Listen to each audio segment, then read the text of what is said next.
Bem-vindos, aventureiros, ao canal Livros que Li, Emoções que Vivi. Eu sou Andréia Oliveira e hoje venho trazer para vocês a história Um Romeu para a CEO, do autor Tom Adams. Então, bora lá!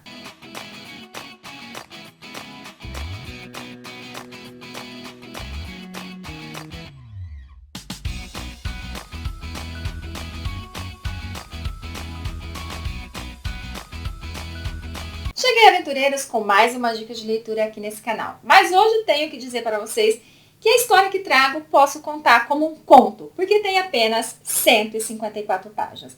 E a história é tão divertida que quando chega no final você gostaria que o autor tivesse esticado um pouquinho mais. Você fica na curiosidade de que ele tivesse detalhado mais, porque a história é muito boa. Aqui então, nessas 154 páginas, nós vamos conhecer o Ren. Ele é filho único, no qual a sua mãe é muito poderosa, porque ela, após a morte do marido, ela se tornou CEO da empresa e transformou a empresa no que é hoje. O sonho dela é que seu único filho possa um dia ocupar o seu lugar. Porque afinal de contas, gente, ela ainda é nova, ela quer curtir a vida, mas não dá para fazer isso enfurnada dentro da empresa. Por sua vez, o Ren, ele não pensa dessa forma. Ele quer postergar o máximo possível, porque além de ser um modelo muito famoso, um modelo muito conhecido, ele também gosta de se aventurar na música. Então, esse plano de se tornar CEO da empresa, assumir a empresa da família, não está em seus planos, não, gente. Ela pode tirar o cavalinho da chuva. E aí, eles vivem nesse embate, né? Porque ela tenta convencer ele, mas ele sempre cai fora. Do outro lado, nós vamos conhecer a Vivian, que é uma mulher que se tornou CEO da editora onde ela trabalha, que foi fundada pelo seu pai, e ela o perdeu há um mês e pouquinho. Para ela ainda está sendo muito duro, porque o pai era o único parente que ela tinha, o pai era o seu apoio, o pai era a sua vida, e eles eram muito amigos. Ela hoje ama a literatura, hoje ela ama a editora por conta do pai dela que criou tudo aquilo. Ela só não cai numa depressão muito profunda, porque além dela mergulhar de cabeça ao trabalho, ela também tem a Luna, que é sua melhor amiga, também a sua secretária. Ela sempre está ali, trabalhando demais, vai para casa, chega, vamos sair. Então isso faz com que ela não se perca realmente nessa solidão que se transformou a vida dela. Essa saudade que ela sente do pai dela ainda machuca muito. Só que ela acaba decidindo assinar um contrato com um autor que tem ali os seus livros muito conhecidos. A editora dela é de romance, ele tem uns romances muito interessantes e ela decide fechar contrato com ele. Em uma reunião, então, ele fala que para assinar esse contrato, ele quer que a capa do livro seja feita por um modelo que ele conhece, um modelo de escolha dele. Ela concorda, mesmo o cachê sendo alto, ela concorda, e aí fica tudo acertado para que ela também conheça esse modelo e assim eles possam dar andamento no livro. Mas o que ela não esperava é que esse modelo, que é o nosso Ren, ele, gente, é aquele cara que sabe que é lindo, maravilhoso e gostoso. Claro que ele sabe. É aquele cara que as mulheres lambem o chão que ele passa.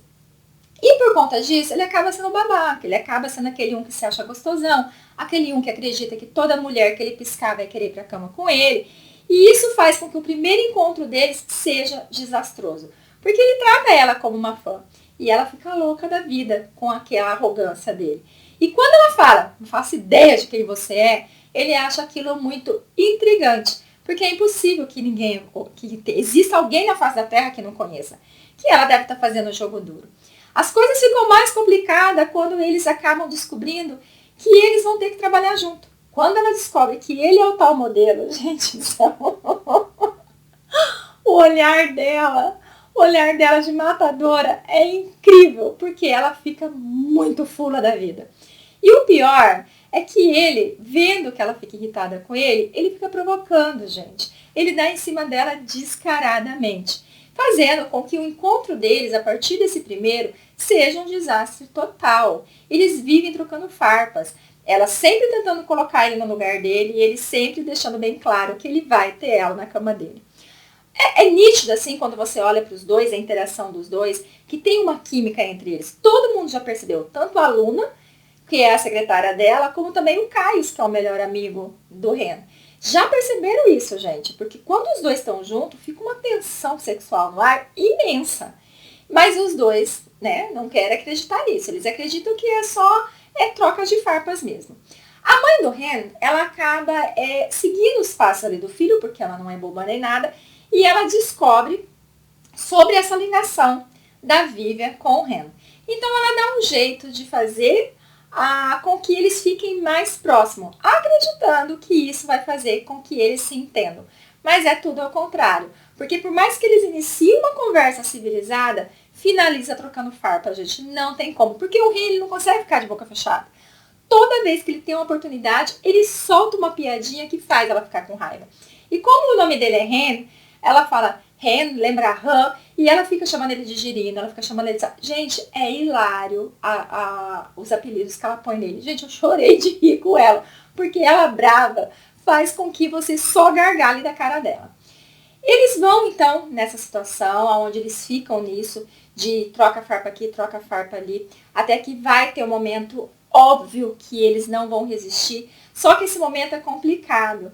Porque no momento que eles não resistem, no momento que eles se agarram, no momento que eles se beijam, no momento que eles vão pra cama, e loucuras acontecem, vou dizer pra vocês, hein? A bichinha. Pra quem tinha raiva do cidadão, a bichinha se aproveitou e muito dele, viu? Porque a bichinha levou o cara à loucura. Mas depois desse momento intenso de prazer, que eles acordaram no outro dia e perceberam o que aconteceu, ficou pior ainda, gente, porque ela ficou com muito ódio do que aconteceu, chegando a ameaçar ele, se ele contasse aquilo para alguém. Mas depois dessa noite quente, dessa noite selvagem que eles tiveram, o Ren fica ainda mais desejoso dela. Ele quer não só o corpo dela, ele quer ela agora. Ele sente que ele quer mais do que foi dado naquela noite. E ele começa a ir para um caminho mais calmo, ele começa a agir de uma forma mais tranquila para tentar convencer ela de que ele é um cara legal, de que ele é um cara que ela deveria conhecer melhor. Ele leva um tempinho até convencê-la. E quando, gente, ela decide, tudo bem, vou te dar uma chance, vamos ver se você não é o babaca que eu penso que você é, algo inesperado e chato ao mesmo tempo acontece. Ela acaba pegando ele aos beijos com outra garota. Ai, nesse momento, ela descobre que está apaixonada por ele. Nesse momento, ela descobre que ele é sim um cretino, um babaca, um arrogante, um cara que não vai saber ficar com uma mulher só, um cara que não tem palavra, e ela decide que ela não quer nem ouvir mais falar o nome dele. Mas o Ren, ele tenta explicar o ocorrido, mas ela não quer nem olhar para a cara dele, gente. Quanto mais ouvir. Ele manda mensagem, ela não lê, ela bloqueia ele. Simplesmente ela quer apagar ele da vida dela. Ele decide dar esse tempo, mas esse tempo está se prolongando demais. E ele não sabe mais o que fazer para trazer essa mulher para sua vida. Porque agora ele já decidiu. Ah, minha filha, você vai ser minha. Porque agora eu quero você. E não tem o que faça. Não adianta a Luna conversar com ela. Ela está irredutível em ouvi-lo. Ela está irredutível em dar uma chance para ele se explicar. Por mais que tudo que a Luna fala seja coerente. Por mais que tudo que ela fala em relação ao que a Vivian viu seja coerente e seja até verdade. Mas ela tá ferida, ela tá magoada, então ela não quer saber dele. E tenho que dizer para vocês que para ele conseguir que ela o escute, para ele conseguir que ela realmente dê uma nova chance para ele, o bichinho vai penar.